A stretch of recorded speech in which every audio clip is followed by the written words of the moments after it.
which I will be going for same after this very pressure. Notwithstanding the foregoing fact,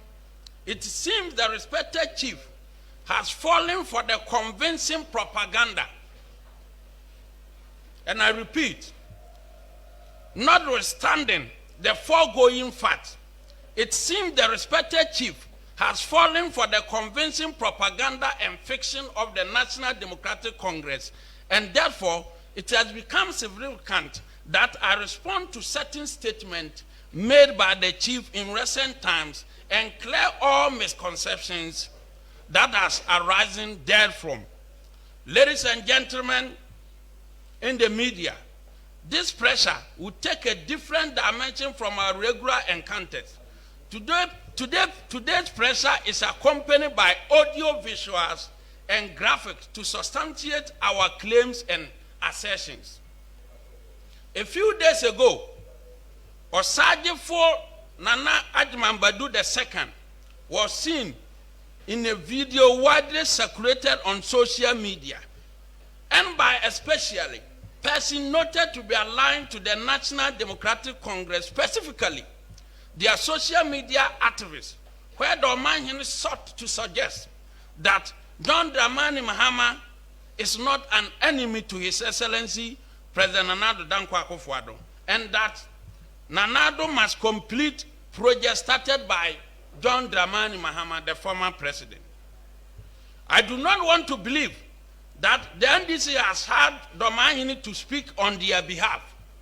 However, I am totally convinced that the respected chief has rather fallen for the sweet lies and propaganda of the NDC, and hence this recent inaccurate statement about the Akufo-Addo-led government is something unfortunate. As a high court judge in good standing and a person who has enormous knowledge of law and tradition, it is very important that Dormaahene verifies any information before commenting on same if his comments are later fact-checked and found to be inaccurate, misleading, or untrue. It has the tendency of bringing the traditional seat he occupies into disrepute. In the prevailing circumstances, the claim by the Dormaahene in the video, which has received wide publication suggesting that Nana Addo Dankwa Akufo-Addo has abandoned all projects of the former President Mahama-led government, is not only far-fetched, but simply preposterous and a figment of Dormaahene's own imagination. This is because in Nana Adjumambadu's own backyard, that is a Bono region here, President Nana Addo-led government has completed several projects abandoned by the NDC government led by John Dramani Mahama over the years. Specifically, Afatin of Dormaa Town roads, which were awarded in the Israel MPP-led Kufuor government, was totally abandoned throughout the 8 years tenure of the NDC-led Mahama government. However, the Dormaa Town roads was re-awarded to a contractor in 2018 under Nana Addo Dankwa Akufo-Addo, and thus leave it with the people of Dormaa to testify themselves the current state of their own roads. The entire Dormaa Township has witnessed unprecedented asphalt road. I do not remember Nana Adjumambadu lamenting over abandoned road between 2009 to 2016. Ladies and gentlemen from the media, Dormaa to Nkrankwanta, that is the Dormaa West road, was also awarded by the government of President Kufuor. Graciously, by the contractor completed about 50% of the road, that is Dormaa to Diaba. However, this road was abandoned by John Mahama and his NDC. Reconstruction resumed in 2018, And currently the road is 93% near completion, and the good people of Dormaa West, including Nana Dormaahene himself, can attest to the good work of Nana Addo Dankwa Akufo-Addo. Again, in Bono region here, the construction of Manje to Bui Road was awarded in 2007 under the President Kufuor administration, but frustrated and the contract terminated by the Mahama government between 2010 to 2016. That road was described as one of the most deplorable roads in the Bono region. In 2019, after His Excellency President Akufo-Addo has directed Honorable Amoakwata, the Minister of Road, to re-award the contract, works have started progressing steadily, and currently the road is 84% near completion. Pictures will be shown. Jamdede to Kraso road construction started in the year 2007, terminated in the year 2009, re-awarded in 2019, and as of 2021, the road has been tied. That is the good work of His Excellency Nana Addo Dankwa Akufo-Addo. The reconstruction of New Dormaa Koto Krom Road was awarded in 2011 by the President Mills and abandoned by President John Dramani Mahama. I'm sure most of the media here are living in Sunyane, and you will witness what went on between 2013 to 2016 about the New Dormaa Koto Krom Road. Nana Addo Dankwa Akufo-Addo in 2019 asked the president, asked the contractor in charge of that road to resume work. And we can attest to the fact that the contractor, Cement Construction, is currently on site, working seriously to make sure that the New Dormaa Koto Krom Road is completed by the close of the year. At Dormaa Senior High, the secondary school is close to the Dormaahene'S Palace. At Dormaa Senior High, a 2,500 capacity assembly hall started in 2007 was abandoned by the President Mahama-led NDC. This very project is situated exactly at the heart of Dormaahene, was left to rot in the bush from 2009 to 2016. That is 8 solid good years. The Dormaahene is not on record to have accused or even commented on this project after same was abandoned in the bush. As for the reason behind the Dormaahene quietness during the tenure of the NDC, only the gods and Nana Jimambadu II himself can explain. Upon a report submitted to President Akufo-Addo in his first term, he directed the former Minister for Education, Honorable Matthew Opoku Prempeh, to ensure works resume and the project is completed. As we speak now, works on the project has started and same will be completed soon. Pictures will be shown when I'm speaking the local language. At Brekum, which is a next door neighbor of Dormaa, President Kufuor started a 3-story 9-unit municipal police headquarters in the year 2009. This particular project was abandoned in 2009. A report was sent to the president just last year, and he promised through the Minister of Interior that the work on the project will commence this year. So why didn't John Mahama complete such an important project initiated by President Kufuor? Or is it the case that Kufuor is not a Ghanaian? And again, why didn't Dormaahene lament over the neglect of the project between 2009 to 2016? Again,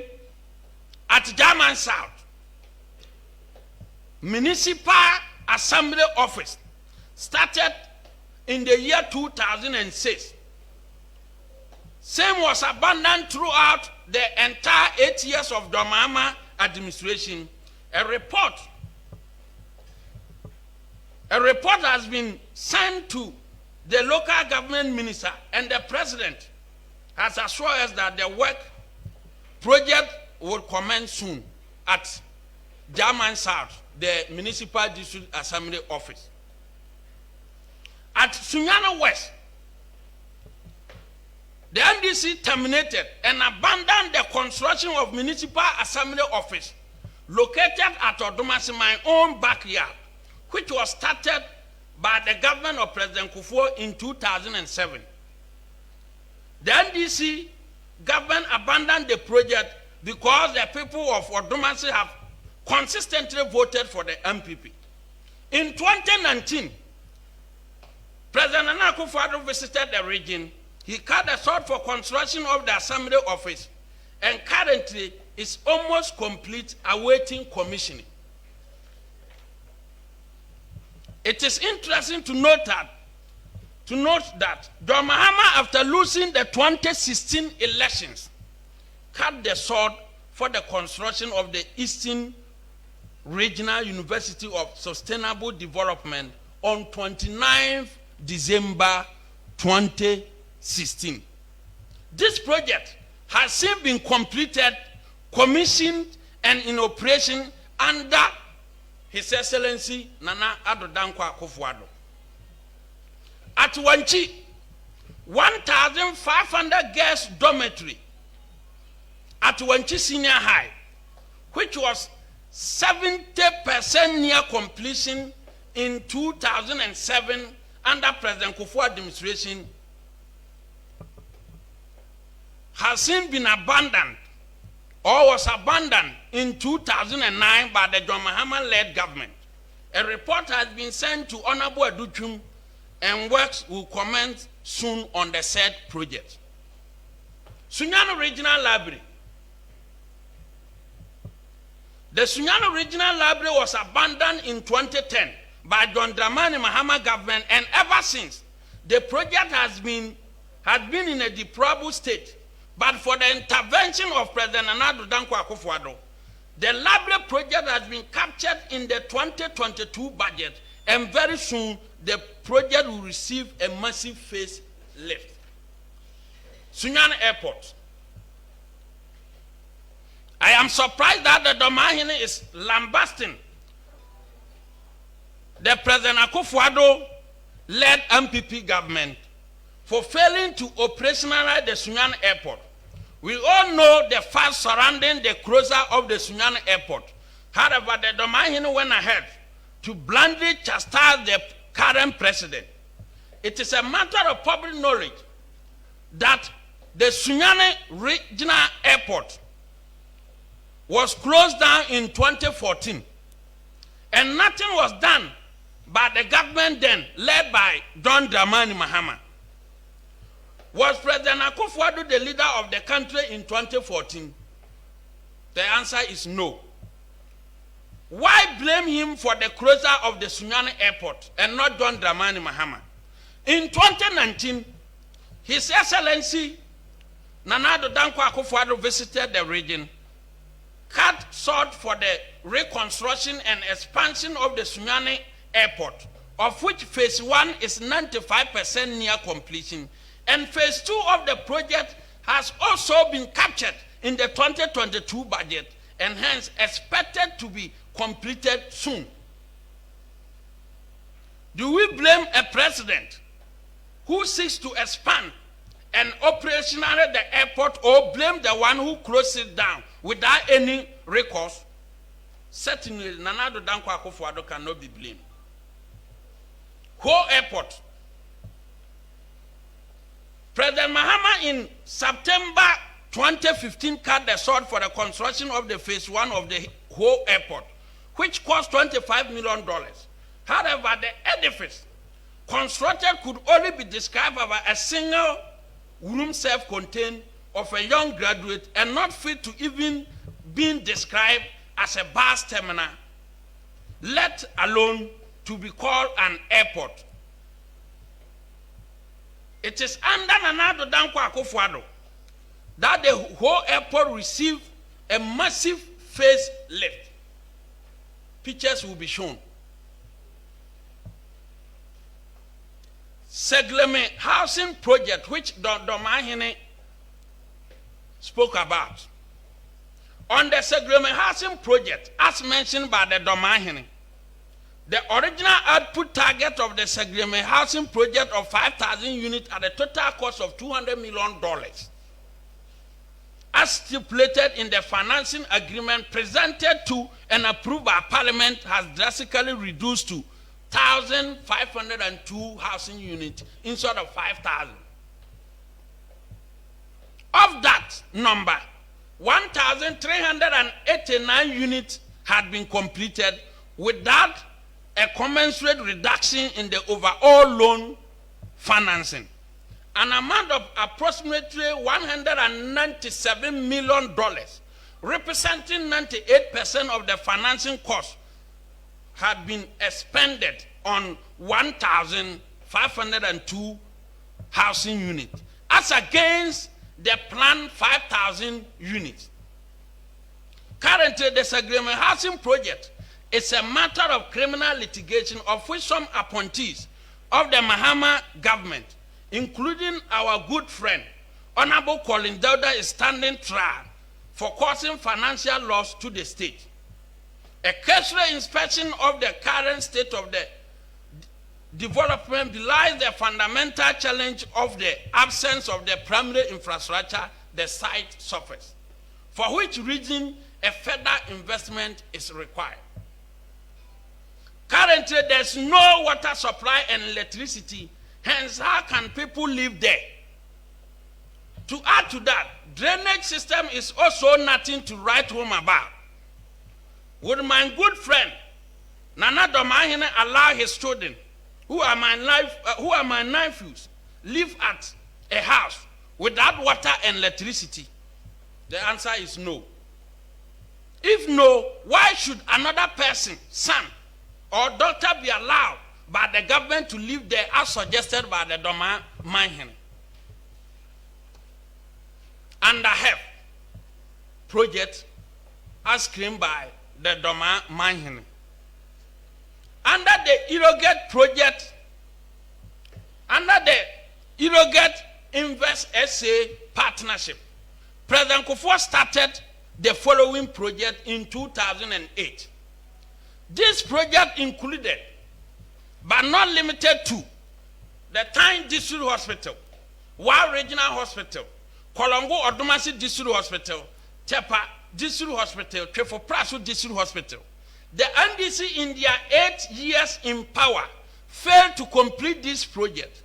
They abandoned this health infrastructure started by the Kufuor and left them to rot. However, under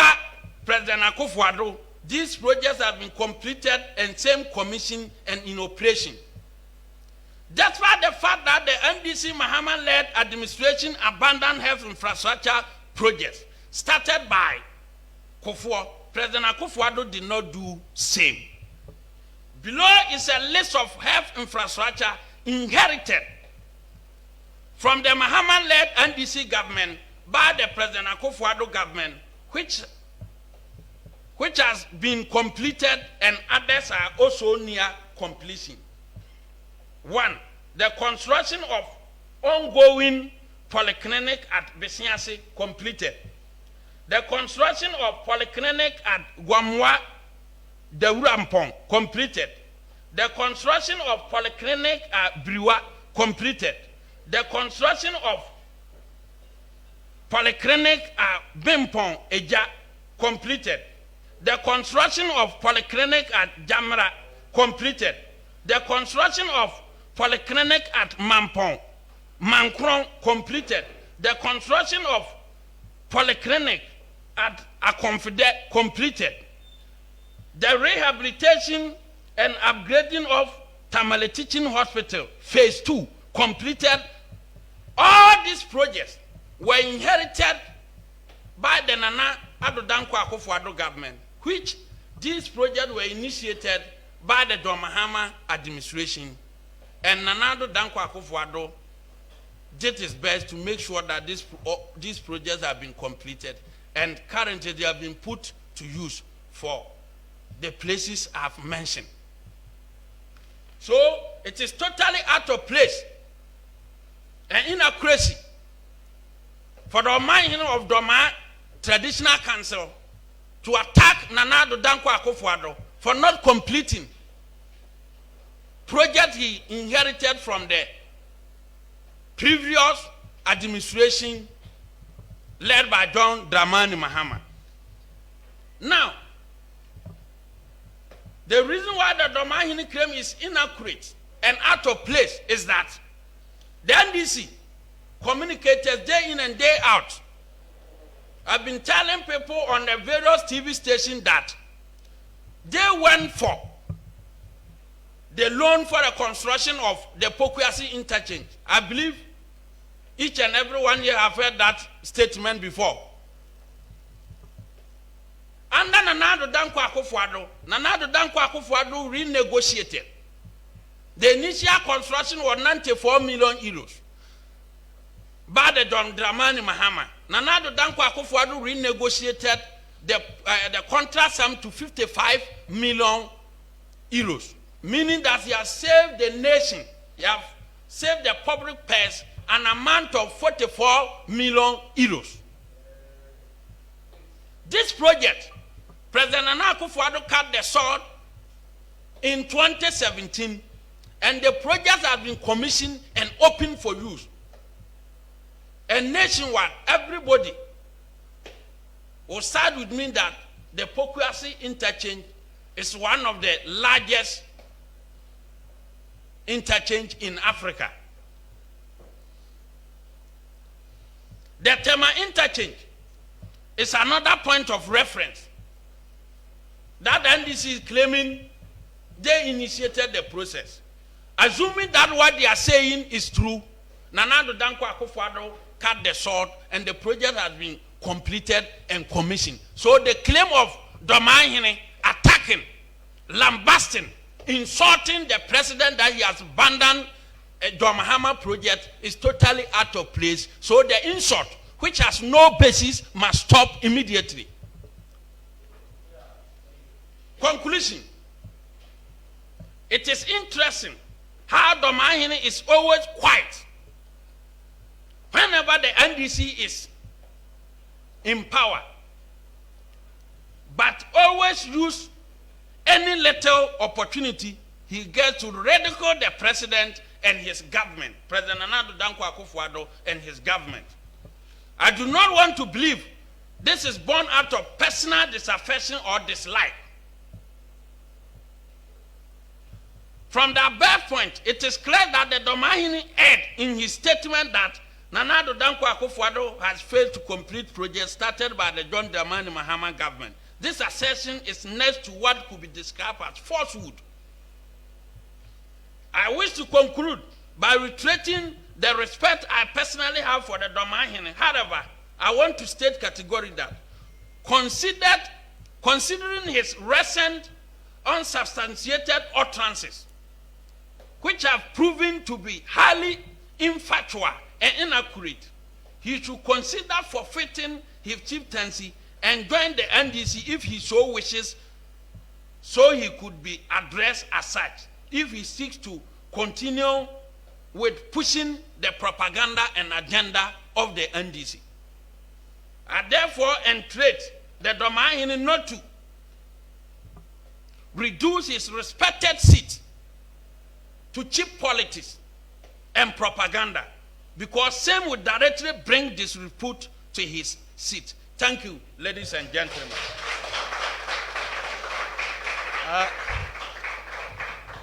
Yabeda chama yase se otimi apoto yensem ni nyina de amayen yesan amamonya nte se dwumadie e live ochiman TV na 2 TV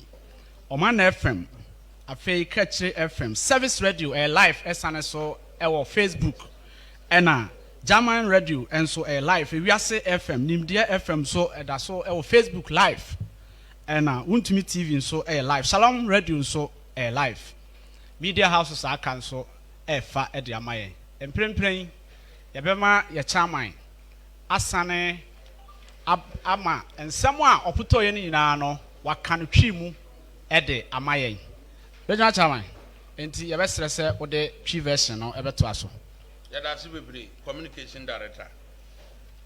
Abusuanfoɔ yɛ frɛ mo ha ɛna wie ya na ɛnyɛ bɔne. Na edi kan bono MPP amanyokuo ɛma mo nyinaa ha ɛma mo afinsiapa. Afi a yɛsi mu we ni na edi kan a yɛne mo ɛba bɛyɛ nsɛntrɛfoɔ dwumadi. Ti ɛma mo nyinaa afinsiapa sɛ afi yɛsi mu wɔ no yɛ dwumadi ni yɛ bibia bɛkɔ so yie. Emre tiawa bi ɛne yɛto nsa frɛ mo sɛ mommra na yɛne mo wɔ nkɔmmɔdie MPP amanyoku a ɛwɔ Bono region. Na neema dwumadie ni kyɛ kakra ne sɛ yɛbaa yɛne nanka initial venue no ɛyɛ Regent Resort Hotel. Yɛkɔduru yɛne mo a mote mmeranteɛ ebinom a ɔmo so ɔmo abati soso a ɔmo to nnwom dɔmaama ne yɛnim ko yɛma mo nyɛ press conference no ɛwɔ baabi a yɛ starte yɛ no. Yɛpɛ yɛsunwie enti no yɛma obiara mogya bia nkɔnkɔhwere ngo bambɔfoɔ ne yɛkasa ayɛ sɛ yɛn relocate no yɛantwe ɔma no anyɛrɛ ango fam enti ɛho hia sɛ yɛbɛba Hempɔn Hotel ne yɛba abɛyɛ adwumadie no yɛba ha so nsɛntwerɛfoɔ mo ama ne tua ɔma sana ba ha ɔma asɛm nyinaa ne sɛ ɔmo ma yɛnyɛ press conference no san sɛ otumfoɔ kasa wɔ Asantemmanta mu a obi anyia no a ɛno nso ɛnyɛ nɔkorɛ mefi sɛ ɛyɛ adwena ɛwɔ fam ɛna binum adwen saa ɛnyɛ adwena mu yɛ dɛn ɛduro because na ano ada Asanteman wura otumfoɔ sɛ tutu kasa sɛ ne ɛkɔ so wɔ mmarahyɛ bedwam no antwa yie no andisi Montaka the chief whip minority chief whip ɛbɛyi na no a menim sɛ mu nyinaa mo yɛ dɛn moteɛ enti sɛ obi wɔ ha na sɛ ɔso yɛ ɔman hene yɛka n'asɛm na obi ma meyi ano na otumfoɔ kasa a obi anyi na no de a ɛne saa ntoto ho na mmeranteɛ ne bɛka yɛ no ɛyɛ wrong nti ɔmo nsa no nkɔ na ɔmo nkɔpɛ bibi nyɛ dɛ ensua yɛfrɛ mo ɛnɛ awie ya mo amunim ɛnkyɛɛ ɛna ɔman hene mmea madamfo paa kɛseɛ MPP amanyokuo no so ne yɛne ne nyɛ dɛ ɛnte bɔne ɛwɔ Bono mantam ha me ankasa me kasa yi wahyɛ me bɔ ɛbɛyɛ bosome nie me ne hyia ayia so obrekum ɔsane hyɛ me bɔ sɛ Kwame me se bra bɛgye asase kɔ hɔ fa odini kɔ ne yɛntwa asase no ma na dada wo nyɛ dɛ wo nkɔ yɛ nam se nana mɛyɛ dɛ mɛba nti me ankasa ne amanyokuo no ɛne ne dɔmaaman hene nyɛ dɛ ɛni asɛm eti na me yi ano wɔ ne nsɛm bi a waka afa na na do aban ho ne MPP amanyokuo na sɛbia nya ado enye saa na tie me yi ano wi ano nkyerɛ sɛ asase na promise me no me nkɔnkɔgye mɛkɔ akɔgye because ɛyɛ bɔhyɛ a nana so nim so yɛ lawyer ni mapa unless sɛ ɔbɛba abɔnten aba abɛka sɛ adeɛ na me de ama no ma revoke me na mfa nyɛ dɛn ɛmma obiem ɛno de me ni asɛm na mom after this pressure na mɛkɔ akɔ me dan ne ka agi 20 acres no a o promise me no na mama na do 10 acres no no so abe develop so ama Dormaahene'S ahu bibi me kwama nim no ensama Dormaahene'S de tu dwa ne se former president John Dramani Mahama ne nnwuma bi a oyeye no na do danko akofo ado baaye no ompe so obeto aso enu ntina yagye mre ena awie se ye mo man Ghana nyina ate ase se enya nokore da se dwumadie bi a former president Mahama started here wa Bono mantam hanom no o mampanyini na do danko akofo ado ba sa dwumadie no wa mana ka wuram ama ntwaboa ne nkrante eno ye den edamuo na mom na aye sa na awie ye de adanse e ba be kire nsentrofo ne oman Ghana nyina ne edi kan oman hene na konwa kese a oteso no e wo doma no ontimi ntwa na konwa nanim enka se for the first time wa hu kwan a ebi ma e wo doma amane mu da sɛ nnɛ dɔmaaman hene ahu kwan a ɛyɛ kwan papa a ebi ma dɔmaaman mu da ɛyɛ Nana Addo Dankwa Akufo-Addo ɛna de saa kwan no yɛ dɛn ɛkɔɔ hɔ no sanse ɔmampanyini kufoɔ yɛ sɛ dɔmaatan wuro su nyina ɔbɛyɛ ɔde ma contractor no NDC baa de year 2009 ekosi 2010 no dɔmaatan wuro su no nyina ɔmo abandan wuro su no nyina ba kokura ni wa yɛ sɛ dɔmaaman atfat nie enti yɛn so NDC aban ba enenie ɔmo gya ne hɔ Nana Addo Dankwa Akufo-Addo in 2018 ɛhyɛ dɔmaaman bɔ sɛ wɔn kuro ne nyina ɔbɛma ɔmo atfat saa atfat na Nana Addo hyɛɛ no enya numdwa te sɛ neɛ former president Mahama edwa nanum no duru baabi a dɔmaaman hene ne yɛ adwen no ɛnyɛ saa na tie Nana Addo Dankwa Akufo-Addo hyɛ bɔ sɛ atfat bɛba dɔmaan for the first time no atfat na yɛ den akɔ ama dɔmaaman nyinaa yɛ den ahu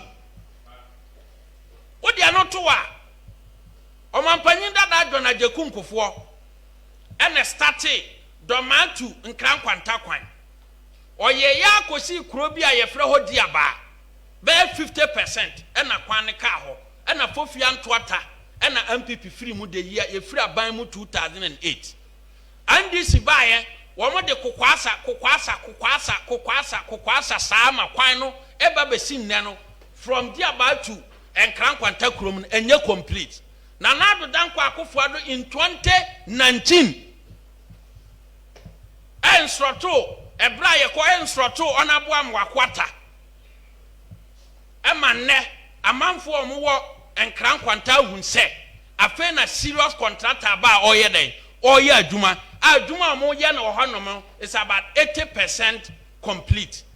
afi we nkɔ na wie yɛ no na kwan na NDC bɛyɛ ne kokwasa no na nkrankwanta-man ɛbaa bɛpie dɔmaa no ayɛ kwan a wofa so ahu sɛ kootaa na ayɛ dɛn wonam so no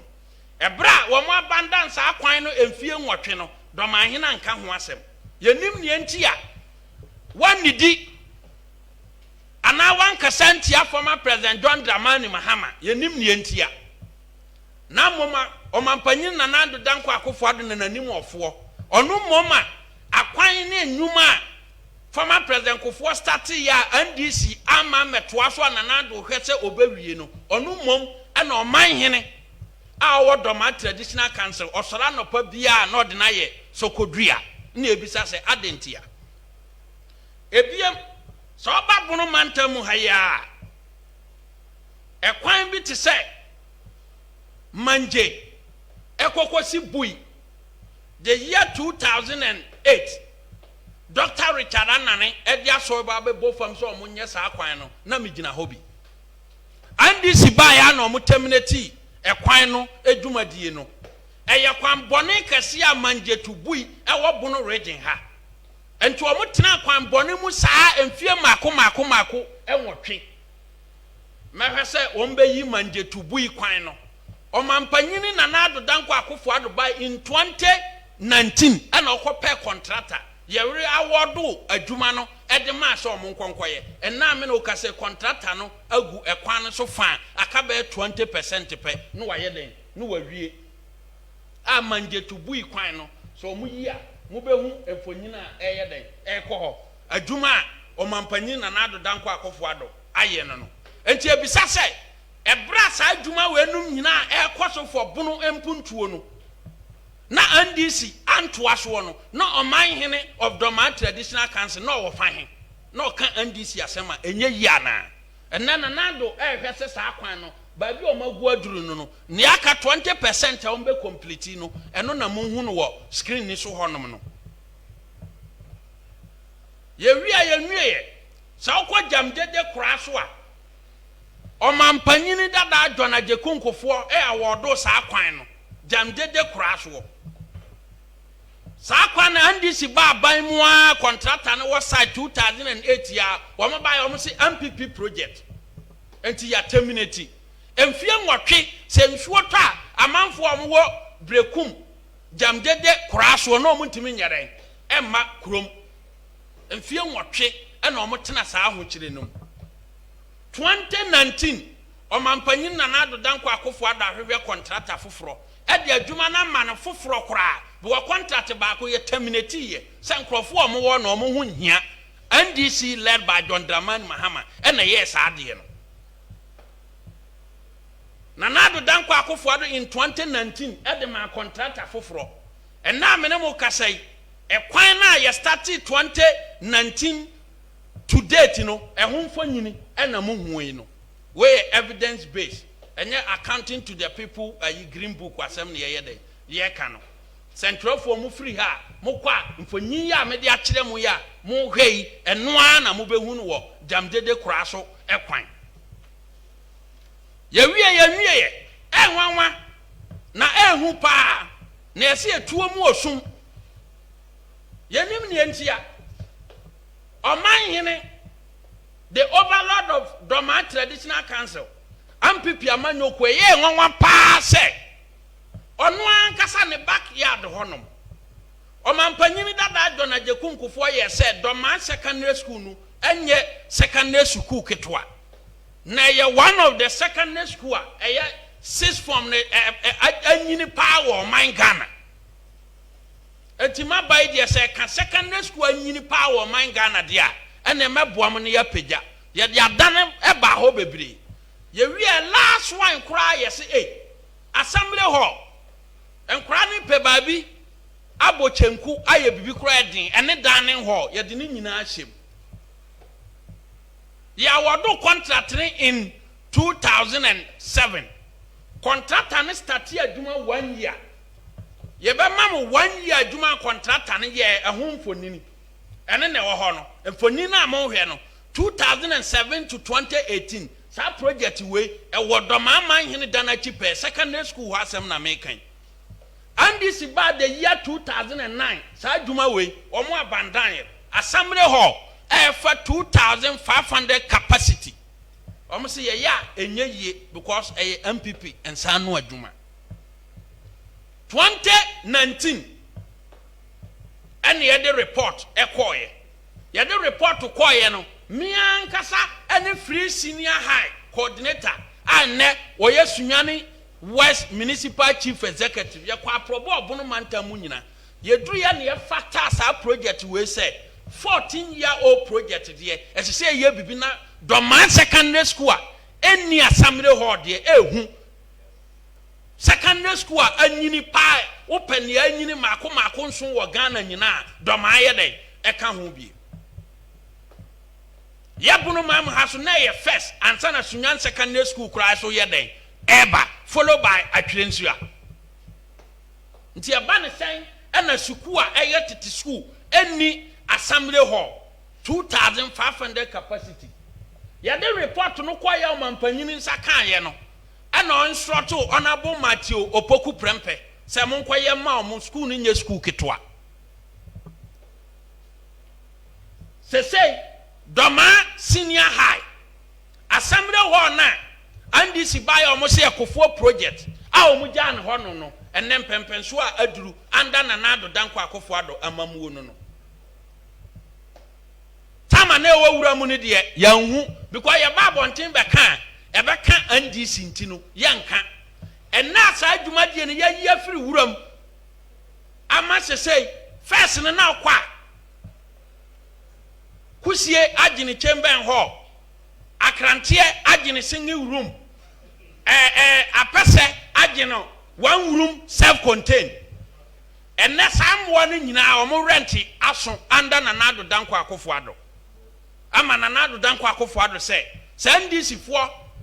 ama mo rent se mu nama se say they are spy aduru mra ye ne yie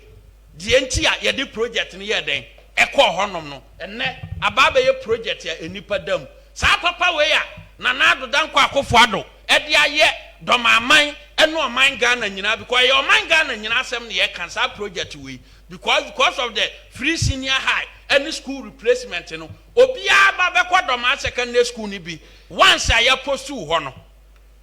papa ya oyema oman Ghana ene Dormaahene'S no eno ho atem ena Dormaahene'S sora na ode ma na Addo Danko Akufo-Addo America awura mu ni de ofufu to e de kosua to so e de pay ye den eka ho etete ma ndc fo so omunni na mede sie ene ne adwene wa na yese no obi ya papa ne ma ne todie na ne ye bone de ye de agya ne kana no nti aba ne sen na ya wo man mu ya baba ye saade na ye mmom na wudi yatem ye wie ye enso hwa bono region sawko German Southwa assembly building. Yes, decentralization. Said your mind in the car say yes, your mind. Say this proper decentralization. And yet talk about table soon near proper decentralization. Now proper office near near planning at the decentralization. Nisanti former President Kufo who said, young fat sa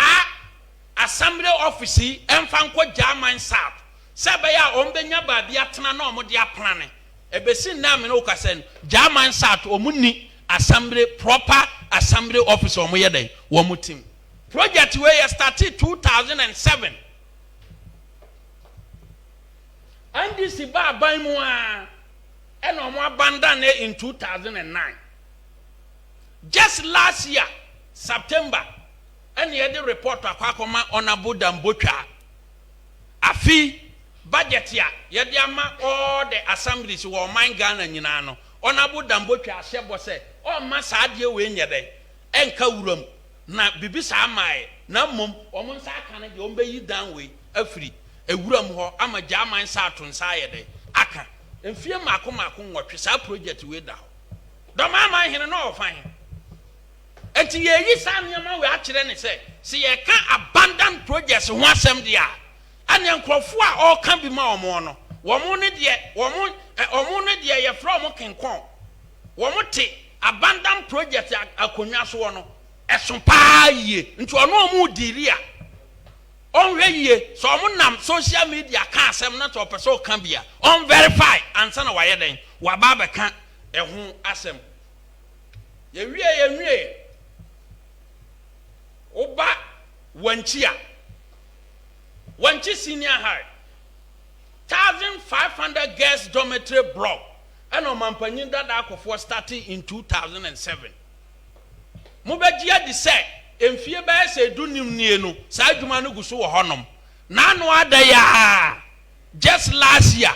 and under Addo danko Akofo Addo yakwa identify project no a omubeyi akire mo 1,500 guest dormitory block Wanchi started in the year 2007. Abandoned in 2010. So dance your way, and I'm saying another man in share, no function bottom, no muba fear but dana, one farm marbonting, Sansam in person a conya nimbe guase, Madame Funona conya nim guase a bahamipa. Said the Okase, Akonyana swan, yes, and Okra Akonyana supa, the Akonyana sondia, Akonyana one candia, say a statement to be I had ever quabon team piano, and your no statement, and your propaganda one.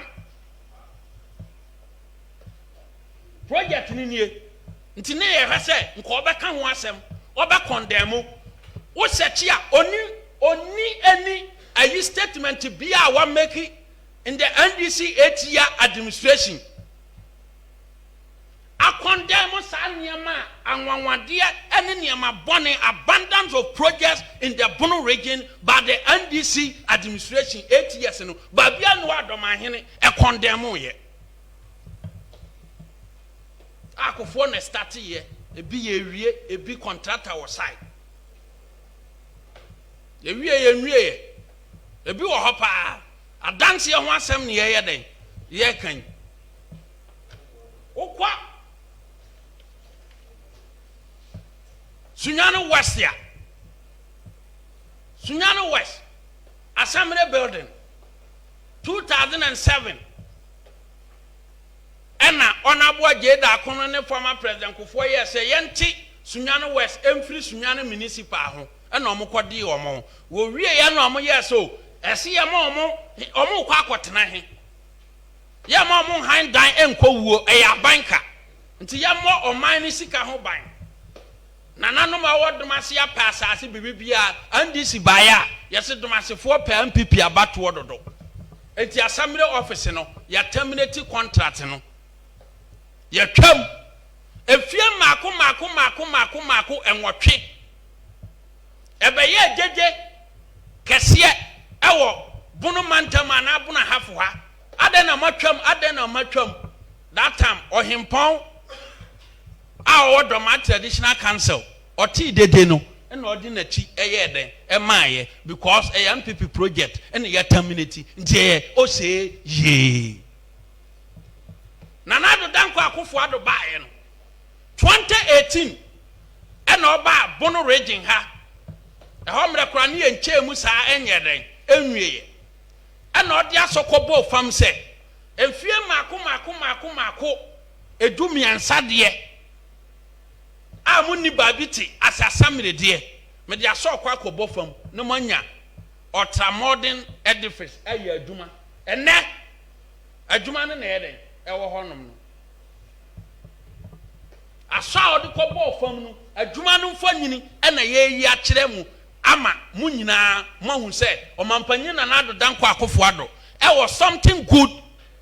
for the people in the Bono region.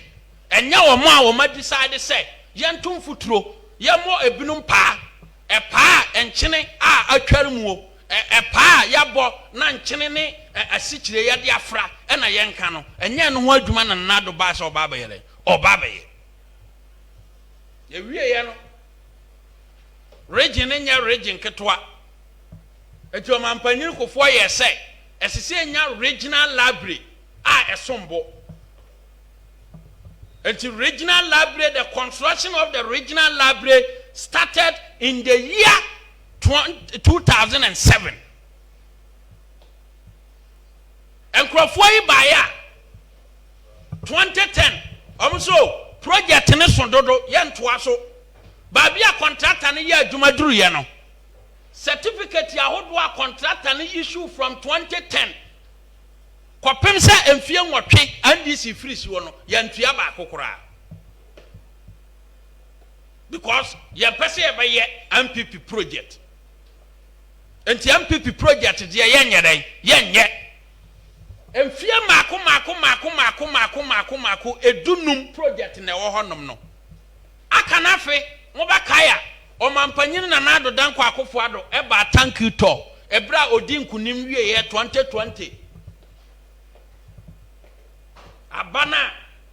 woman timanweni a omode koye 18 nom e wo electoral commission ho no omampanyin weni wi na so oba be daase ento oba bono mantam mu oba bono mantam ne yede to nanim se onua panyina oye o minister eye former president John Ajekunkufo o starting regional library Sebe ya mantam ni mabunu yedi busu ahodo be kwa akogum ama mantam ni mabunu epesa omo kenkana na o makotena ho ayeden akenkane no NDC bae no wo ma terminate project no na o mampanyin se saa ene ye mahwe no ma ye bibia fa ho ene me bom amane se Ministry of Education a factor the abandoned regional library na NDC jan ho no at the account 2022 budget one, afiwe the contractor ebe resume work. No one make sure say a jumana doma ama jan honom no obeye ama bono region anya so emfa so. Enti doma ama hene osajefo osi ade yo adwuma mbadu sa kwan no honom no ketire resource runabout no ofa ho pa onimpa sesa project no eyekofo project ena NDC abandon ye doma ama se menye ohun ye o se menka na mom ne wo social media enye nokore no a NDC fo ka no enum no obedwan ni ye wie eniama wo ho to the extent say doma ama abandon project ya abandon Atamis project e wo bono region ha se kofo na motan na ni Atamis so ye eye nokore Say NDC for binum ekane da bia say Dormaama empe mfantefo asem no tan atames no no kore. Because sunyan kurodua mu hai. New Dormaa Penkwase traffic light. Ekofa New Dormaa ekwa kokosi koto krom no. Na ye reconstruction. Ye nyina nim say 1996 there about ho na omudi ko tare ye den egu so. Efie nwotwe administration no na MPP aban make sure say won be maintain kwan no. Nti na ye. But NDC ba the year 2009 no. Ni Abronye kan routine maintenance. As so omo ye makwan nya hoden said ye na kofo ye ne no. Omo say ye nim sa. Ye nim ade kora friend routine maintenance. Nti omo makwan ne da hwa makwan ne pro ya. And Professor Messi here say, ye the mama contract, ye the ma contract ya, Dormaama buy ya 2013, or some twice be. Wa abandon project no, the entire 4-year administration in na. Na new Dormaani koto kromfo, Adam futromu, no muntimin senior man yade, en hata, no mo hata mo niama wo danim. Na niama ya hata no wodanum bia no unim sade ehon mframasi ye den esitie enti the good people of New Dormaa koto krom no wo ma sofa pa ye mo mo gafra na nado danko akofo ado baaye no 2019 and o promise wo mo New Dormaa say contractor no beba site munyina mo witness say from traffic light Penkwase traffic light ewura New Dormaa krom no bia de wo ma ye bia contractor na start adwuma ne kase so wo tra New Dormaa kakra kokoto krom a mo be hu adwuma ye ne den so a contractor ne wo ho a ehu mfonini na ye den e wo ho nom nti asema Dormaahene kan ye no ono na ekuku ye okuku from NDC asoye e na odinam Sese no NDC campaign message atonsuo mu dia NDC campaign message atonsuo mu dia me take lead me mpesa obe take sa lead no eni ntina ne me pesa me correct no because kasa o take sa lead na as a overlord of Dormaa traditional council no one ha pictorial evidence like this no ebegu na konwa ho fi eni kwanse na konwa no che de osi pen no o mane ye den e basa ye wie Sunyane airport o kan ho asem meboa e atake na nado danko akofo ado se Sunyane airport no na nado aban enye ho hwe eye me wanwa ye nyina nim se emre bi atwam na se Dormaama hene okokodi na asem wotema na se weekends or Basunyana 2011 to 2013 honum no oba no the starbo ana antrak ene Basunyana ha 2014 ena ye crosu down Sunyane airport ye crosu no kra breaking crying the only flight here ebetima lande e wo Sunyane airport no air force na ye kurosu ye mfie mienu ana Dormaama hene san serve as a board chairman Lands and Forestry Commission ewo NDC aban mu no amana dwene mu da sa bia Dormaama mahama aye no no wa kurosu Sunyane airport say ma airport bia ama no esese me draw na attention amana dwene mu da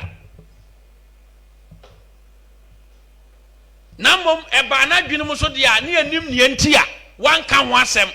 Ebia one can one sem because no servo as a board chairman, Lands and Forestry Commission. No servo as a board chairman, Forestry Commission. And you know if he said so lambaso more, ebia on begin appointment in this one, I don't know. But I mean say ye nyina wo na ye nokore say ye wo ebibidia ye hu nokore ne ye kan obigi ne ye dia mai kora na na say ya bobra ne ye dia ne ekita ye dia no be ran ebedidi enso wan kan ho asem enti mfie mienu airport anya adwuma Dormaahene'S nidi Dormaahama atem na no de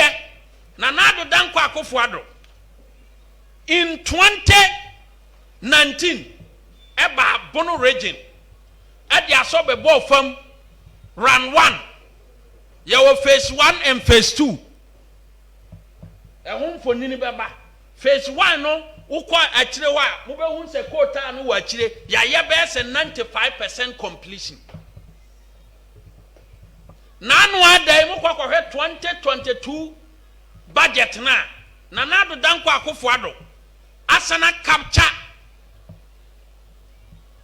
Addo Dankwa Akufo-Addo asana capture phase 2 no a contractor beba site ending of this month no ababa to dwumadie ni so enti nie okurasu airport na yenni document bia kire se obaba ye airport no ho adwuma ene nie oye se obeye airport no a construction ekoso na obia hu sa construction no a enche phase 2 no ye wia flight bia betima lande no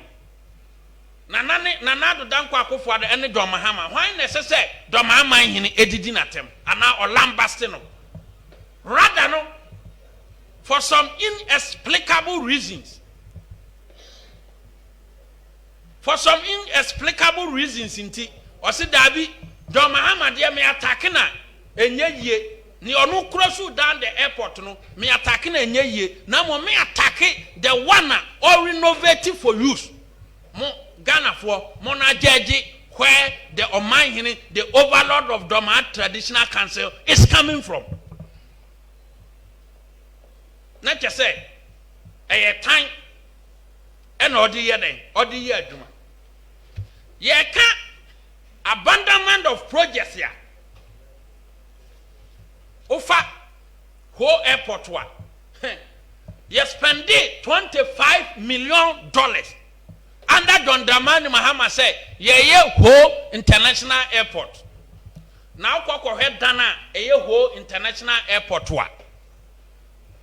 Etisenie nabko ni yatua ne kafoforo. No de akwako han single room self-contained. So kwako head under Dormaahene'S ho airport no ana Dormaahene'S kase international airport no the only building I wo honie eti se napkoni yatua ne kafoforo no de kwako han single room self-contained. This is the $25 million edifice at Dormaahene'S, the taxpayers money. And no Dormaahene'S of Dormaahene'S Traditional Council SO papa nti wafufuto edi ama wa misa Dormaahene'S say eti we a $25 million project dabi. And next young kroma ukita 500 Ghana baby bebre me akura no pebi a metima ma single room self-contained ama wa dam ma hwato as a NABCO personnel. Ye wie ya no Addo Dankwa Akufo-Addo in 2018 and resume the reconstruction of whole airport. Say we there Dormaahene'S abu nipa afaso wa wia nipa wadada nipa wa wia Ghana fosika. Until the status quo must be changed. Now say yes, the status quo here under Addo Dankwa Akufo-Addo, the proper construction of the whole airport no enini monfan geji. Nti e ka se obi ba ne so onye project yi a wo de sa two leaders ni gina ho a hwan na ma na niko project ho se the Dormaahene'S osagefo osiade yo adwumambadu the second person Ghana for belief no ani o kan ye no nyina no a total falsehood. Ni kwan say ye buy into our minds. Ye wie eniema wo ho ye beka ne nyina so far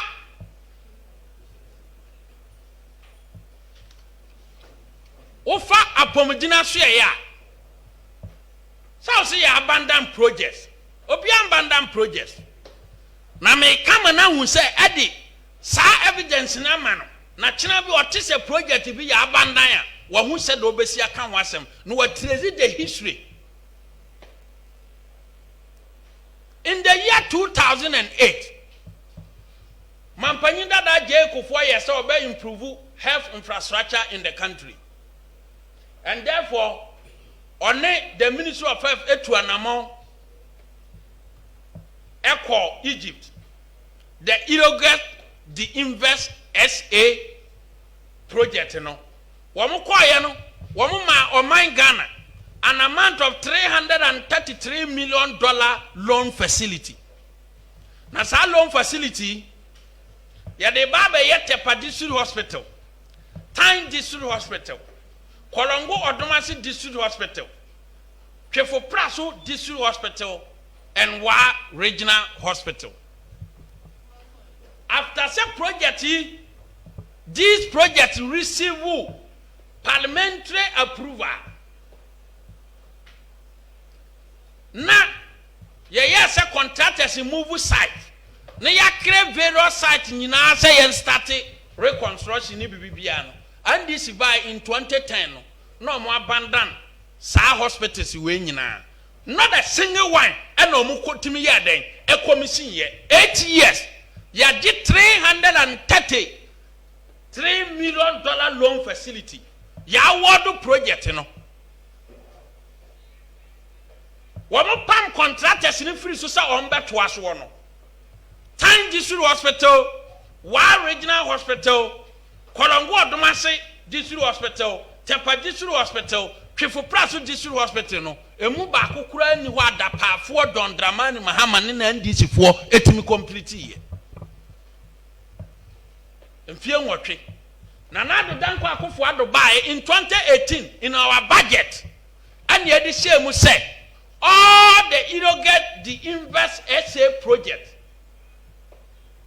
Efa hospitals ya maboboss we no. Ese so man ni pesika na eko complete na nipa e na beko honom. And now me no mo ka say the Time District Hospital has been commissioned. Pictures ni na wo ho no. Ye ne mampanyini ko ya o share about 2018 no. Wa commission a hand over. E mo move from the old hospital na no mu wom won soko honom no. Na no kwa o mu use this ultra modern hospital.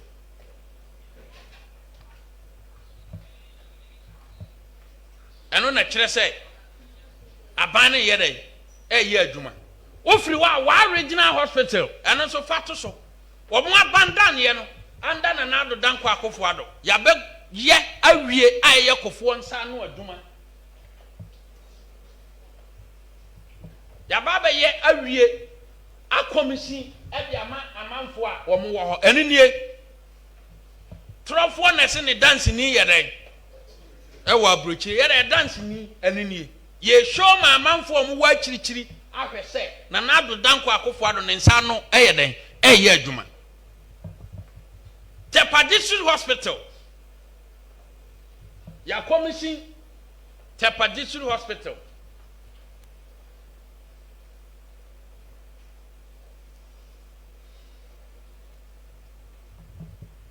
Tepa District Hospital the commission 2020 mu ho e de mamanfo mfie nwotwe hospital project akonkon ho sa 2018 na ye kopesika ebe complete ye me no ka say achekra epu this year na bana commission Kolongo Odomase District Hospital no e wo Asante region na bana ye den a commission na ya abandon project ya sana babak wo ya region ha me can Britain for the na me mention 3-story 9-unit police headquarters e wo brekum amampanyini kofo e na start in 207 aka moso ya de cement betare ho na police fo aye den anya ba bi atena Dormaahene'S na NDC baaye no omo se garaway ye nye Etimfie mako edunum nie. The 3-story 9-unit police headquarters e wo brekum akofo start ye no. Dormaahene'S ne na ban NDC mfie nwotwe o mansi hu da. Last year ɛna yɛde report kɔkɔma Minister of Interior afi the 2022 budget no wɔma capture no wɔm to complete the 3-story 9-unit police headquarters yakofoɔ start here ɛwɔ Brekum na mfoni ne ba na mahwɛ amanfoɔ bi nya akwanya na so ɔmo kɔkɔtena se a na ɔmo ka sɛ obi tan Dormaahene'S na ɔnyɛ ni project saa debate no so ɔmo de ba kurom a anhwɛ amanfoɔ nya bi nka saa debate no ɔmo de ba kurom ha amanfoɔ nyɛrɛ enya bi enka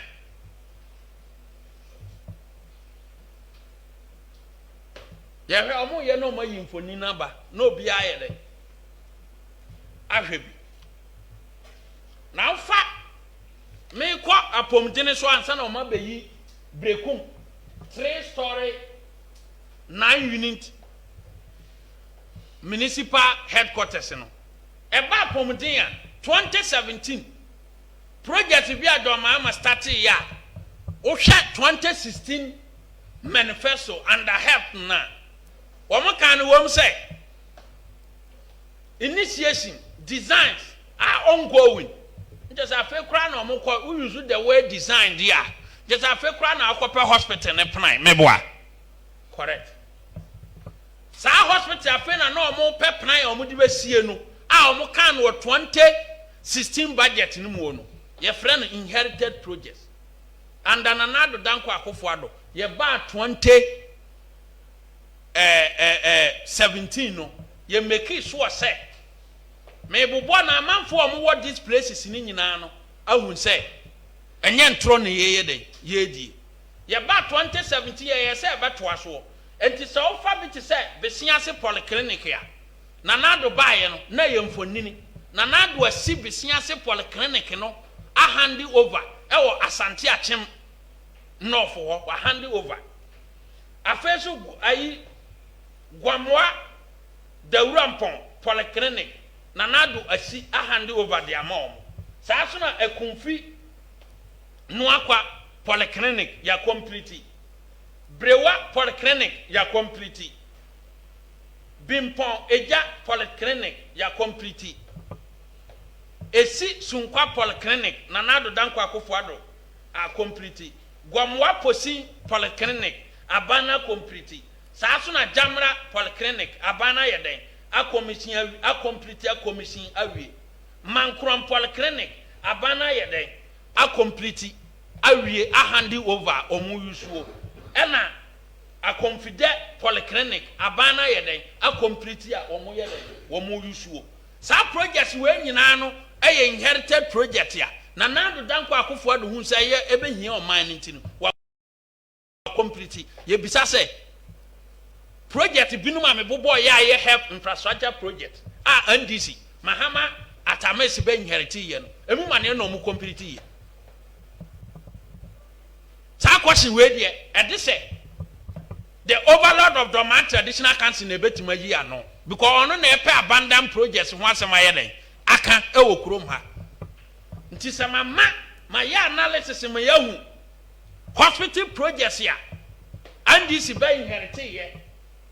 no man wie na ma yɛ analysis ya yɛ Akufo de on be inherit ye o man ye na Akufo na aba wie dia ɛsɛ sɛ Dormaahene e reconsider ne nsɛm bi a ɔkan ye no hu sɛ de ɔde kɔ abɔnten no na yɛ mframa na nyɛ the accurate information ɔde kɔ ye nti mframa de a yɛ nyinaa yɛ mmoa ne yɛ montumu ebiem police station ya na mekan 3-story 9-unit Brekum municipal police station ehun fonini nie adi emfie mako edunum maka said just last year September and the report to call ya factor in 2022 budget near ya factor in nyina ye ba be sa important budget way and some people are conable with Dormaahene'S say more nyintum and they are more masema some people the NDC apparatus womo and conable with Dormaahene'S say more nyintum there e o masema by be kan say the city na ye nyi bi nyeden emfirim omu wie ya so abandon project dey be cancel womu na eka mo ma tete bi o pokuase interchange ni de mamo mfa nye fans na ne ye na ye kogye bosia no yate wo da ye mfa ne sem na mo kogye bosia no mo na mo kogye ntimo mfa na mom wo gye bosia na interchange ni na ho enti se Dormaahene osagefo osiade yo adwumambadu so nyadaje tenase analysis nsem bi no ma NDC kan nka on jump into their cheap propaganda because NDC for say ye na ekokogye bosia pokuase nti se na Addo aba ne se wababa ye pokuase interchange ma manfo odusu a ye nka se omo na aye nti ye mfa o masem no se saa na tie nti eno ne chese na Addo abandon JM projects unless say osagefo na Adwumambadu be ka kire me say the past 5 years on konkran okasa on konkran so no one will believe that because ye nyina nim say otemuafo e won kran nti pokuase interchange na NDC fo so mo na kogye bosia keke no the shortcutting construction and everything was done by the Addo Danko Akufo-Addo administration eno ye friend abandonment nti ye nim ba bia osagefo osiade yo Adwumambadu ye den e kasa firi saa so na tema interchange mampanyin na Addo Danko Akufo-Addo ehye Ghana fo bo so obeye no wa isi traffic e wo honom no ye wie NDC fo kure ya ne ya plan ne dada ne wo ye plan mu omo wo plan chem bia eba plan pass ye mfanye project ya nipa na ehu na NDC fo wo ensaman plan chem Yesu nokre me nana ne kan na sem se hia ni dan plan e wo ni tim no so onya sika si anya sika ni yonko no enti saa na NDC tie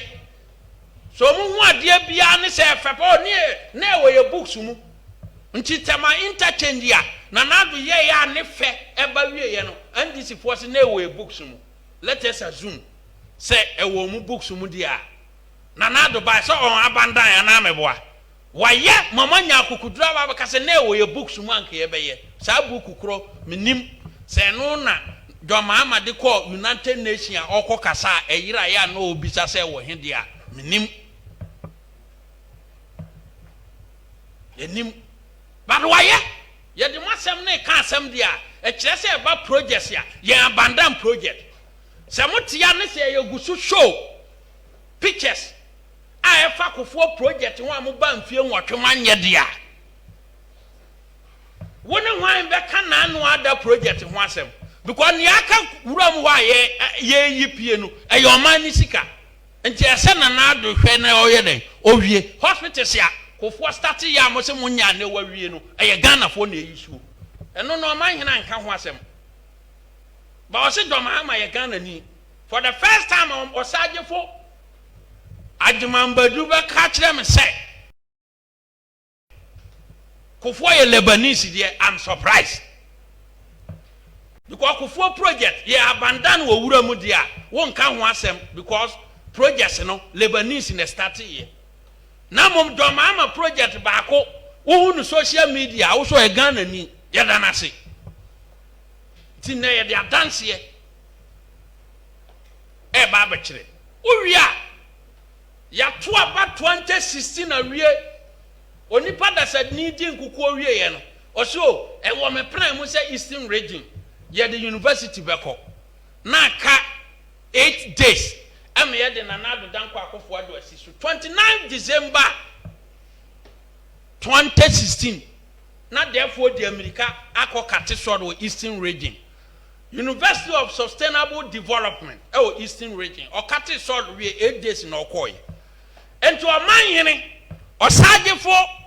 osiade yo Adwumambadu osi Addo Danko Akufo-Addo oba aban project on toaso ye bisa say the Eastern Regional University of Sustainable Development Dormaahene'S kate short 29 December 2016 8 days ansa na all free office no saa university na aka wura ma na se ne wo ma ye enrollment last year ama wo ma ye fa wo no enne wo mo ye second year for this is the project saa wo project no mu a wo be hu se obi cut short cutting no enne wo 29 December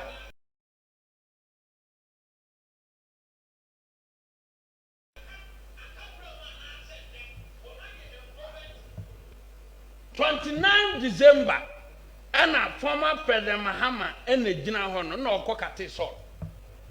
Ye na wo ko mfie nwotwe no. Say abandon program say Ghana fo ne be yusuo nti obaye no ode aye aduma ama watoa so asi Eastern Regional University of Sustainable Development ama ne ye wo second year for ye den ewom afi wo mbesena ye enrollment asana fa first year for bi. Nti sa nipa no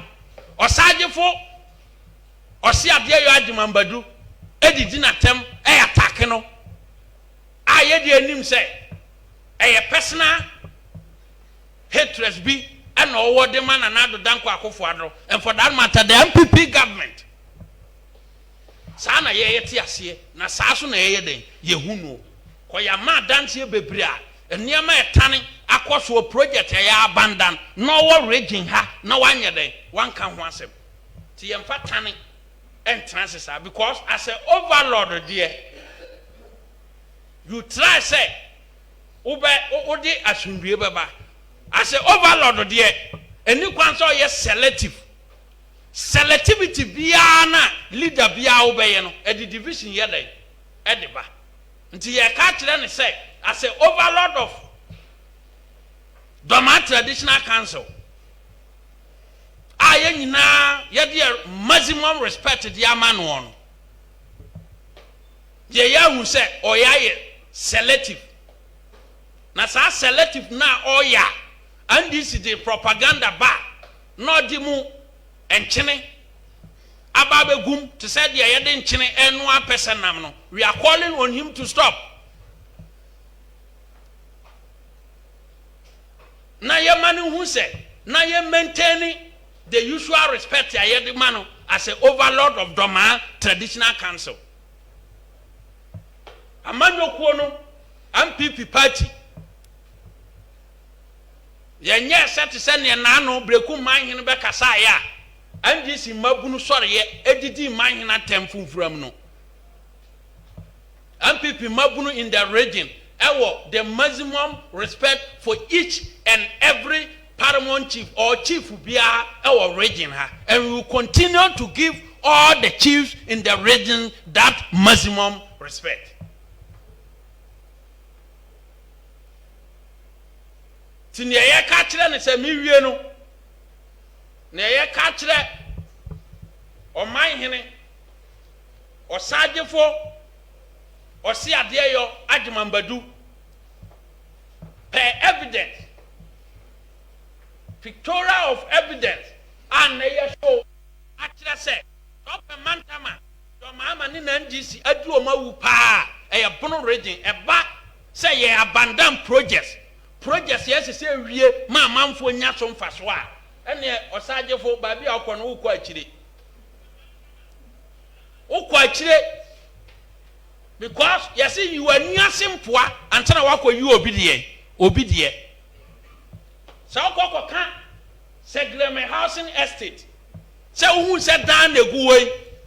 na dan no obi anama ene modern Ghana won say yesi dan a yen lay pipes na akwakotena dan no mu a yen lay pipe yen nye estate place ya me akra meti ba bia ye estate enti estate ban na yen yi drains se ba ya nsuo to a ebenya ba bia fa ene modern Ghana aban no so de adwuma ne ma contract no womo yese $200 million no womo di si 5,000 affordable housing unit Dormaahene'S ne na NDC eso ehu sika ne se wo ma ye de Ghana dini na kwaje ye no adane mako 5,000 womo nsa kan sika na no mo so mo manye ne bukata yensi 1,502 na ne aka no sika no yɛmfa nto table so ne yɛni ne mu nwie enti NDC Dormaahene'S ne na pontis etimi nya akukuduro ɛyɛ kwankyɛn kusie akukuduro etimi di $200 million no etu table so ebu ne mu wie etwediye adana eso omusie no omusi only 1,502 Dormaahene'S hene osagefo osiade yo adwumambadu enim all this facts say and this year appointees under John Dramani Mahama disika no but ignore this basic facts ekoye ko akizu akofo ado say oma nkrofo nkokọ dadanum edanya the necessary pipes babi abetena yenye bia no hemfafo na opin omo akwa akogum tinye na nade beto udwa bia se ya complete bibia no enye nokore afeso the man involved no wo ma chadi osagefo adwumambadu enim but oso nka ho asem ni onim anta oso oba akisu na nado danko akofo ado se Segleme housing estate no egu ho pepram Mampon housing estate ya kofo de start ye no NDC buy omunko ho na nado danko akofo ado na make sure say we complete Mampon housing estate no Mampon housing unity no emfie nwotwe saa 4,000 housing unity ye abandan ye no eno osagefo adwumambadu anhu se akawuram enti ye di Ghana fo abro for some inexplicable reasons inti oka NDC asema enye yie nto ye din but under Segleme housing estate there or kama NDC anya benefit se na nado danko akofo ado abandon project no project ya ye mo obi akoho na kyese over $197 million obi adi no Ghana fo di na ye de akogye bosia no enkokwa. Is that what the High Court judge and the overlord of Dormaahene'S Traditional Council is telling the good people of this country? Then we are surprised. And we are also surprised to say, Ohen yawa Canada, not to say, Nyamina di Ghana for fear say, Segleme housing estate, Ankwanko dina nim as a High Court judge. Because nobody can I take a decision that why partial instead of impartial. Ntika kotona nima kobe take partial decision instead of being impartial as a High Court judge. Because yen nyina nim say ebinuma disika tafri sika allegedly fia bi na yeden etare because e wo court. Nti say di allegedly fia na di yeden edema. Nti abasra no se na dawroma so nya akwanya ne se okasa biema on reconsider all the facts ya ya dance here enya this die ni bi if you are calling on government say on complete government project because government ya can governance dia a continuing process anameboa o call on say project bia ban bia successive government bia initiate yan complete a obia ni beef with you. It's a good call because at the end of the day no amanfo a ye dia kosa aba bi kro no wo mo na be benefiting. But for the overlord to be selective what develop the knack and penchant of attacking Nanado Danko Akufo-Addo there e basa ye be man equal response. Na ye kase all of us should be guarded by the 1992 constitution. Say obia ni kroma obeka say otumfo kasa ye nyia no nti menso me ye overlord Dormaahene'S Traditional Council me kan asem ne say nya faxia e me ye nyia no. It has never happened in Asante region and it will never happen in Asante region. So amanfo binum should not arrogate certain powers they do not deserve to themselves in this region. It must stop.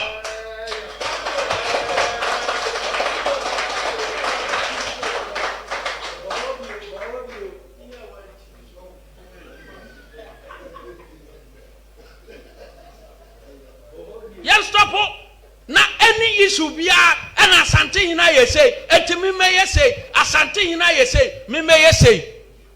We are not in for that. We are in to set the records. Enti say one asante hina wo issue not so per se or respond to asante hina or respond to asante hina. A money emfa MPP me bata ho. So the MPP be bata ho. Don't tell the MPP a registered political party say wo kan asem na nye sa na tie say na Nado Danko Akufo-Addo nye na obekase say na why na nye sa na tie a MPP a registered political party. Article 55 of the 1992 constitution no e ma ye kwan sa em ye aduma ntimo bia anyere enka say particularly I'm making specific reference to what the vagabond militants almost Stormo Regent and for that matter Nippon Hotel and I'm sure say this will be their last warning because of the respect that the party has for the overlord of the Dormaahene'S Traditional Council Osi Adeyo Osajefo Osi Adeyo Ajimambadu the second Nana Marie ya asasine sa plan ready me baba jima de me da mu nyina ase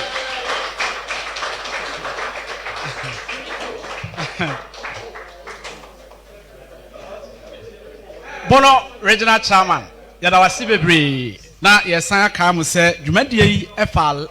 live ewo stations a edidi so yi Ochiman TV Net 2 TV Space FM Star FM Atebu afei yetie ne live for Man FM Kachre FM Service Radio e de call Facebook esan fa na live Wiase FM so fa na live Otek German Radio and so far na live Nimdia FM e fa na live sa de call Facebook Wuntumi TV and so e fa adwumadie live ena Shalom Radio and so e fa na live yada mu nyina ase em se ebre no akwatia yen yie papa chairman yada ase me feel say assembly pictorial evidence and yade egu ho amamo no media for amo ha nyina nso mesanya forward amamu nyina pictures na ye yi kire mo no me forward ni nyina de amamo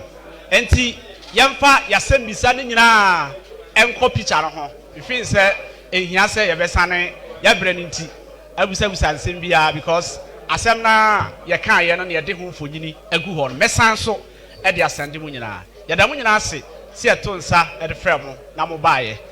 we a new patriotic party Bono region yam press conference edi kan regional chairman yewura Kwame Baffoe Abronye edi anumu edema ye yada obi bia ase nyame hye mu nyina